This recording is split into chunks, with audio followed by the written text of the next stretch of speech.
বিধায়কের মন্তব্যের প্রতিবাদে রায়গঞ্জে আসা কর্মীদের মৌন বিক্ষোভ। রুম্পা মণ্ডলের মৃত্যুর জন্য দায়ী করল ইউনিয়ন, ক্ষমা ও ক্ষতিপূরণের দাবি।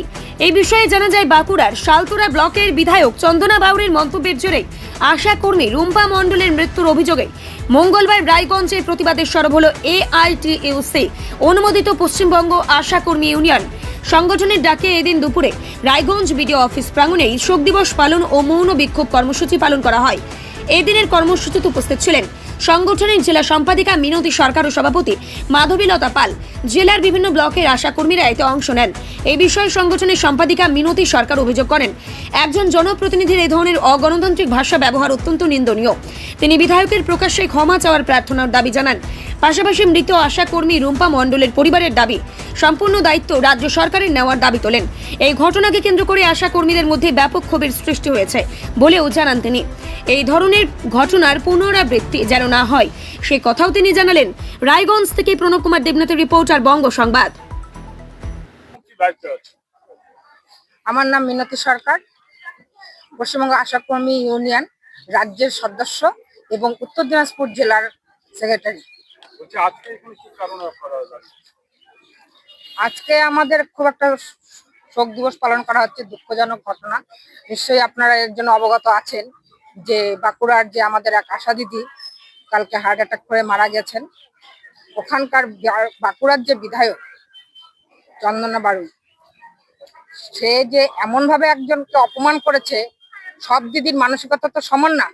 আর ওই দিদি কাজ করার পরেও তাকে রাস্তার মধ্যে পাবলিক প্লেসে যেভাবে অপমান করেছে এবং চুরি দায় অপবাদ দিচ্ছে, চটি চাটা, এটা কোন ধরনের ভাষা? এটা আমরা যে আজকে 17 বছর ধরে আমরা কাজ করছি, কোনো পাবলিক কেন কোনো কারো কাছে এই ধরনের আমরা ভাষা আমরা পাইনি। আজকে তিনি জনসাধারণেরই বিধায়ক, তাহলে ওই গ্রামের আশা, উনি তারও বিধায়ক, সেই আশা দিদিরও বিধায়ক সেই, তবে সে কি করে তাকে এত ধরো অপমান করতে পারে? পাবলিককে যে উস্কানিমূলক, পাবলিককে তিনি উস্কানিমূলক ভাবে ইসে করেছেন, তার জন্য সেই দিদিটা সেই এত চাপ নিতে পারেনি। একেই তো আমাদের একের পরে এক কাজের চাপ আছে, এটা গোটা রাজ্যের বাসী জানে। আমাদের ভুল ঠিক নেওয়ার জন্য আমাদের উপরে অনেক মাথা আছে।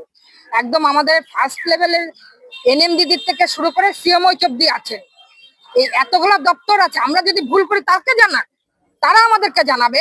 সেই বিধায়ক কেন পাবলিক প্লেসে উস্কানিমূলক ভাবে দিয়ে পাবলিক উস্কাই দিয়ে আশাকে হেনস্থা করলো, এবং চটি চাটা এবং চুরি। আমরা কি চুরি করতে পারি? প্যারাসিটামল চুরি করবো?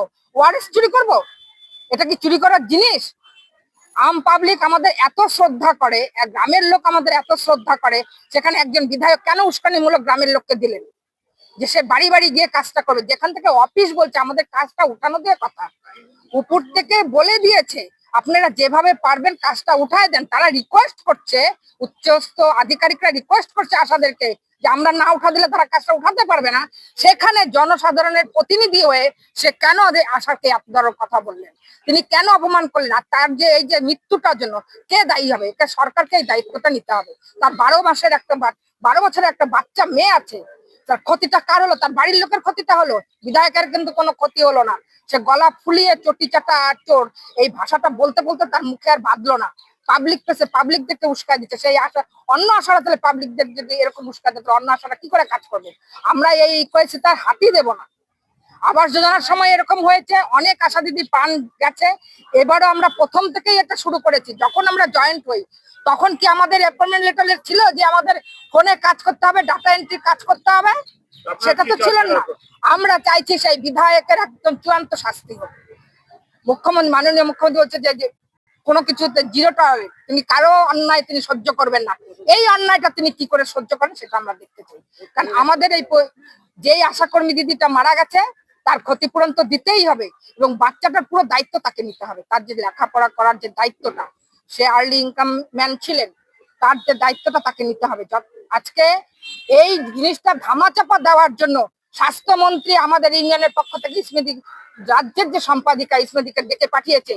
এখন তারা গেছে এবং গোটা রাজ্যে এই শোক দিবসটা পালন করা হচ্ছে, যাতে গোটা রাজ্যের মানুষ জানে যে আমরা কতটা পরিশ্রম করি এবং গ্রামের লোক আমাদেরকে কতটা মানে।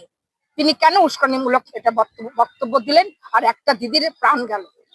এইভাবে আরো যখন আরো হবে, ফেসবুকে দেখছি ফের খোলা যায় না। আশারা এখন ইনকামের একটা জড়িয়া হয়ে গেছে, ফেসবুকে, ইউটিউবে, সবকিছুতে আশা আশা আশা। বেতন তো সবার বেড়েছে, আমাদের তো বেতন নেই, আমাদের তো ভাতা। আমাদের 5,000 টাকা মুখ্যমন্ত্রী বাড়িয়েছে, মনে হচ্ছে লাখ লাখ টাকা বেরিয়েছে। কেন বিধায়ক কিন্তু সবারই তো টাকা বেড়েছে, কারো কথা তো ফেসবুকে আলোচনা হচ্ছে না। আমরা তো কারো কথা নিয়ে আলোচনা করছি না, আমরা আমাদের ন্যায় দাবি নিয়েই আমরা প্রথম থেকেই লড়ে আসছি। এই ন্যায় দাবি নিয়ে আমরা লড়ে যাব, তার জন্য মুখ্যমন্ত্রী আমাদের যা শাস্তি দিবে দেখ। আমাদের প্রাণ থেকে বেশি কিছু আর নেই, আমরা প্রাণে বাজি রেখে আমরা কাজ করে চলছি। তারপরে স্বাস্থ্যমন্ত্রী আমাদের এত প্রশংসা করে যাচ্ছে, তো তিনি দেখছেন মেয়েরা কিভাবে কাজ করছে। আজকে 17 বছর হয়ে গেল, কেউ এই অপবাদটা দিতে পারে নাই।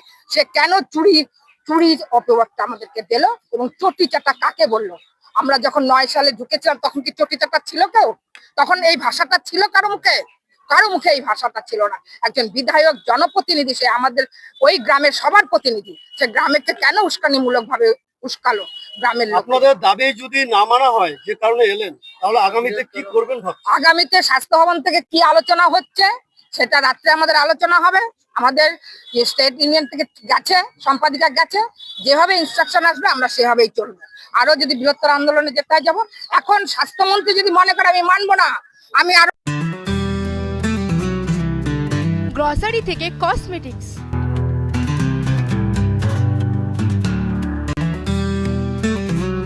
আপনার যে কোনো প্রয়োজনীয় জিনিস পেয়ে যাবেন একই ছাদের তলায়। আমাদের ঠিকানা LIC মোড়, রায়গঞ্জ, উত্তর দিনাজপুর।